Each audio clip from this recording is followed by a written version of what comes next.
एक बार विश्वामित्र जी और वशिष्ठ जी बैठे थे, तो विश्वामित्र जी के मन में विचार आया क्यों ना वशिष्ठ जी को प्रसादी पवाई जाए अपने घर में।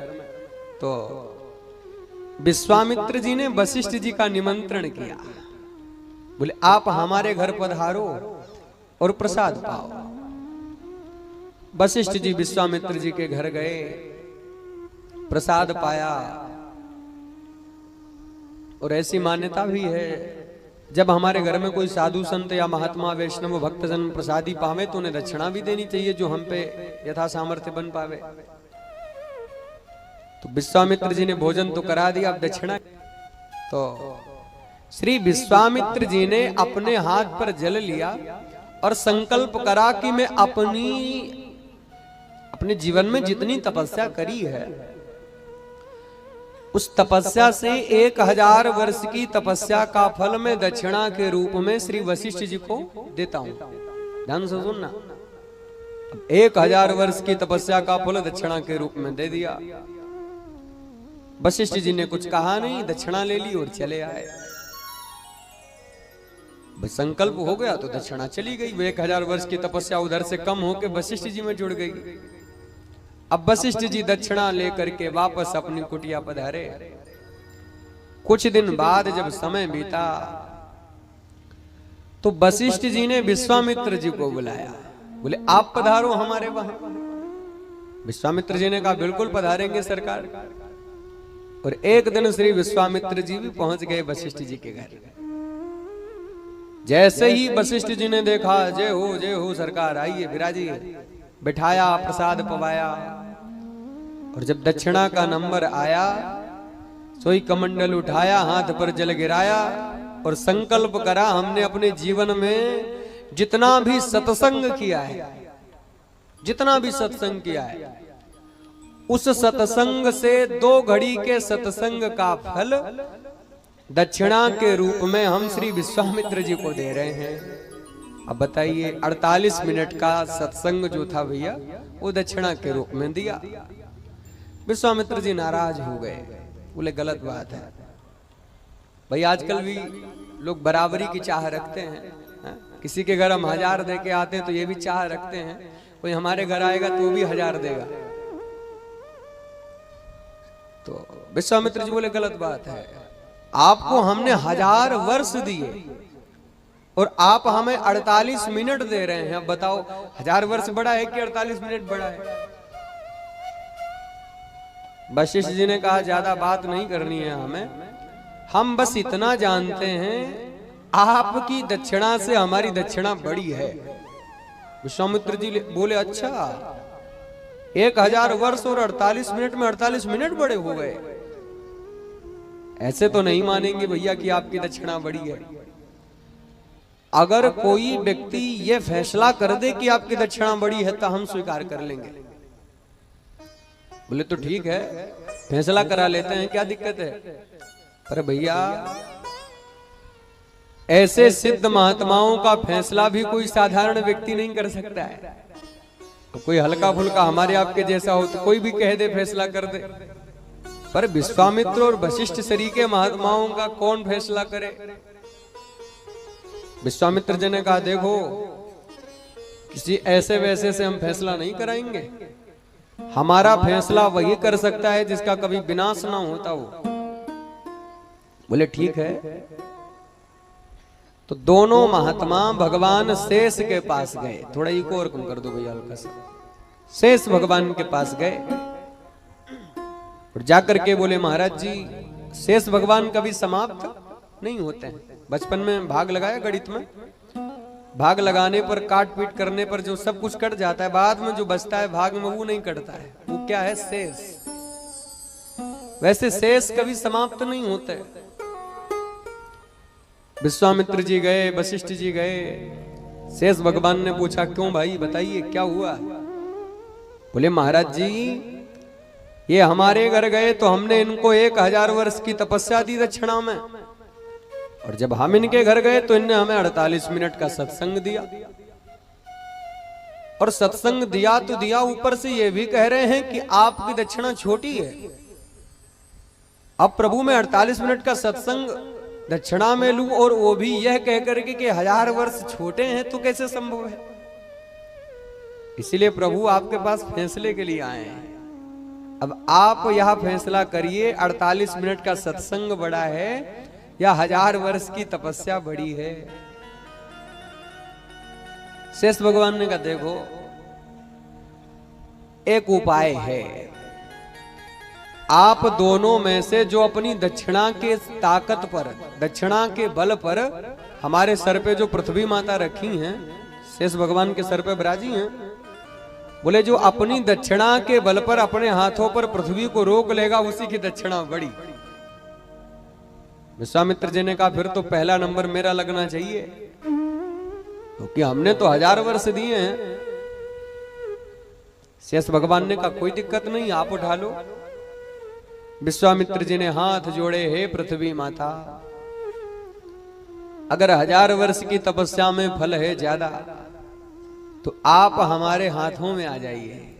सच मानिए हाथों में तुम आना दूर, विश्वामित्र जी पृथ्वी माता को हिला तक ना सके। जब थक गए तब श्री विश्वामित्र जी शांत बैठे और वशिष्ठ जी का नंबर आया।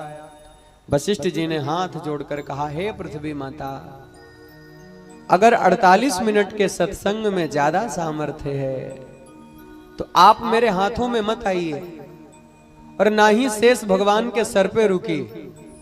ना आप मेरे हाथ में आइए ना शेष भगवान के सर पे रुकिए, आप अधर में स्थित हो जाइए, स्वतः अपने सहारे रुक जाइए।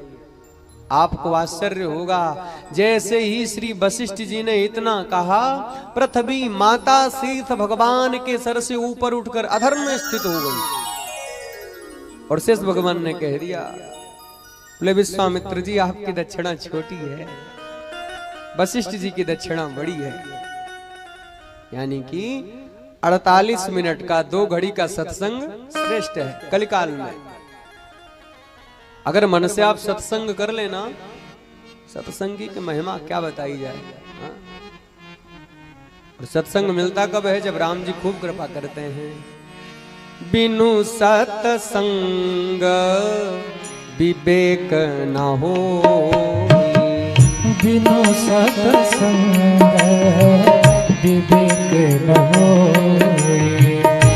बिनु सत्संग विवेक न हो,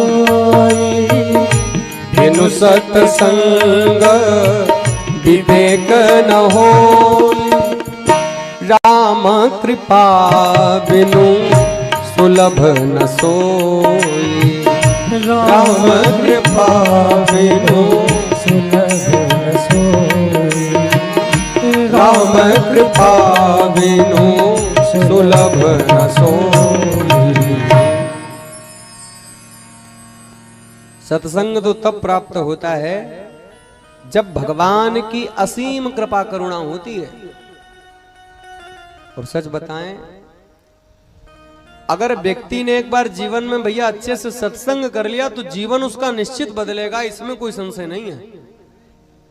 मानस जी की एक अर्धाली है, काक होई पिक बकऊ मराला, है कि नहीं? रामचरितमानस जो पढ़ते हो उन्हें पता है, काक होई पिक बकऊ मराला। सत्संग को सुन करके कौवा कोयल बन जाता है, बगुला बकऊ मराला हंस बन जाता है। ये सत्संग की महिमा है। सत्संग से कौवा कोयल कैसे बनता है? क्या कौवे को भी कोयल बनाया जा सकता है? हाँ हाँ, उस कौवे की बात नहीं कर रहा हूं मैं। हम सभी के बीच में भी कुछ कौवे होते हैं जो कौवे के जैसा बोलते हैं, तीखा बोलते हैं, जिनको ये नहीं पता हमें किससे कैसे बोलना है। वह लोग भी सत्संग सुन के कोयल के जैसे मधुर बोलने लग जाते हैं। मैं बताऊं आपको, सुंदरकांड में थोड़ा सा चलिए, फिर भागवत प्रारंभ करते हैं। रामचरितमानस का 5वां कांड है श्री सुंदरकांड।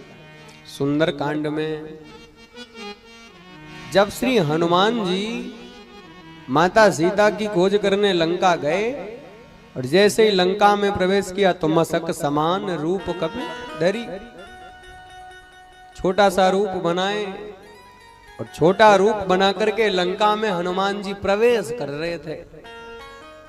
अच्छा, लंका नगर की रक्षा कौन कर रहा है? लंकिनी।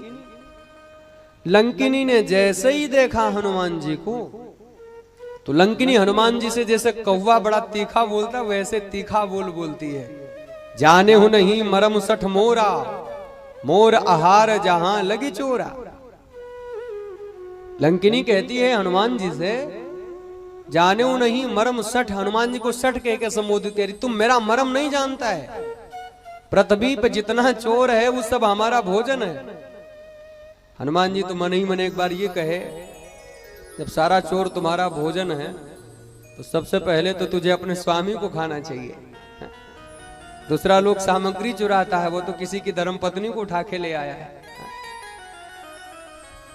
ऐसे वार्ता हुई हनुमान जी से, और हनुमान जी क्रोधित हुए तो मुठिका एक महाकपिहनी, रुधिर बमत धरनी धनमनी, जय सिया राम जय जय सिया राम, जय सिया राम जय जय सिया राम। एक हनुमान जी ने मुक्का मारा, और जैसे ही लंकिनी को मुक्का लगा तो लंकिनी नीचे गिर गई। और क्या हुआ? रुधिर बमत, खून निकला। और थोड़ी देर बाद जब चेतना में आई तो कहती है, तात स्वर्ग अपवर्ग सुख, धैर्य तुलायक अंग, तूल न ताहि सकल मिली, जो सुख लव सतसंग। हनुमान जी से कहती, वाह प्रभु, सत्संग करा दिया आपने। अच्छा, हनुमान जी कहते हमने कौन सा सत्संग कराया, तो हमने तो मुक्का ही मारा था इसको। एक बात बताएं, साधु संतों का मुक्का ही सत्संग होता है, लड़ाई झगड़े वाला नहीं। संत अपनी वाणी से प्रहार करते हैं। संत की वाणी का जब चोट हृदय पर लगता है, बोलो जीवन बदलता है कि नहीं बदलता है? संत जन जब मार्गदर्शन करते हैं, वाणी की चोट देते हैं, तब हमारा जीवन बदलता है। बंधुओं, लंकिनी ने मुक्के का सत्संग जब कराया, हनुमान जी ने लंकिनी को 100 कौवा वाली वाणी कोयल में बदल गई, और कहती है थोड़ा, तुरंत प्रेम से बोलने लग गई, बड़े भाव से। सब जो क्रोध था, जो वाणी थी, वो से एकदम बदल गई। अप्रबिस नगर की जय सब काजा, हृदय राखी कौशलपुर राजा। प्रवेश नगर की जय सब काजा, हृदय राखी कौशलपुर राजा। प्रवेश नगर की जय सब काजा, प्रवेश नगर की जय सब काजा, हृदय राखी कौशलपुर राजा। प्रवेश नगर की जय सब काजा, हृदय राखी कौशलपुर राजा। अब देखो,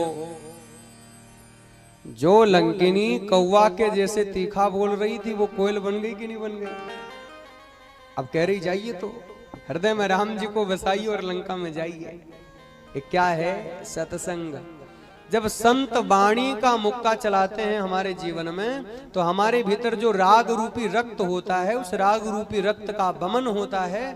और जब बमन होता है तो ये मन निर्मल होता है, फिर हमें सब कुछ अच्छा लगता है। अच्छा, जो व्यक्ति दुखी है, बहुत समस्याओं से घिरा है, वाह क्या भैया कभी तीखा बोलता है? दुख में ही है तो क्या तीखा बोलेगा? तीखा तो वही बोलता है जिसके भीतर राग भरा हुआ है, मद लोभ मोह, जिसके भीतर मद है वही तीखा बोलता है। और जैसे मुक्का लगता है, संत जन वाणी का प्रहार करते हैं, तो राग रूपी रक्त का होता है बमन, और फिर उसका जीवन बदलता है। बोलो राधे राधे। ऐसी है सत्संग की महिमा। जो आज से अनवरत 7 दिन तक हम लोग यहाँ पर आनंद से श्रवण करेंगे। बड़ी कृपा हुई है ठाकुर जी की। आइए अब हम लोग भागवत जी में प्रवेश करते हैं। देखो, भागवत कथा सुनने से पहले भागवत जी का परिचय कर लेना आवश्यक है, क्योंकि जब हम किसी के साथ रहते हैं और परिचय ना हो भैया, तो जब जानेंगे नहीं तो पहचानेंगे नहीं, और जब तक पहचानोगे नहीं तब तक प्रेम नहीं होगा, और जब तक प्रेम नहीं होगा तो जैसे तेल और पानी एक में रहता है ना, वैसे रहेंगे हम। गोस्वामी जी लिखते हैं, जाने बिनु ना हो ये पैरती, जाने बिनु ना होई पैरती, बिनु पैरती होई नहीं प्रीति, बिनु पैरती होई नहीं प्रीति, प्रीति बिना ना भगति धृणाई, प्रीति बिना ना भगति दृढ़ाई, जिम खगपति जल कैसे कनाई, जिम खगपति जल कैसे कनाई, जिम खगपति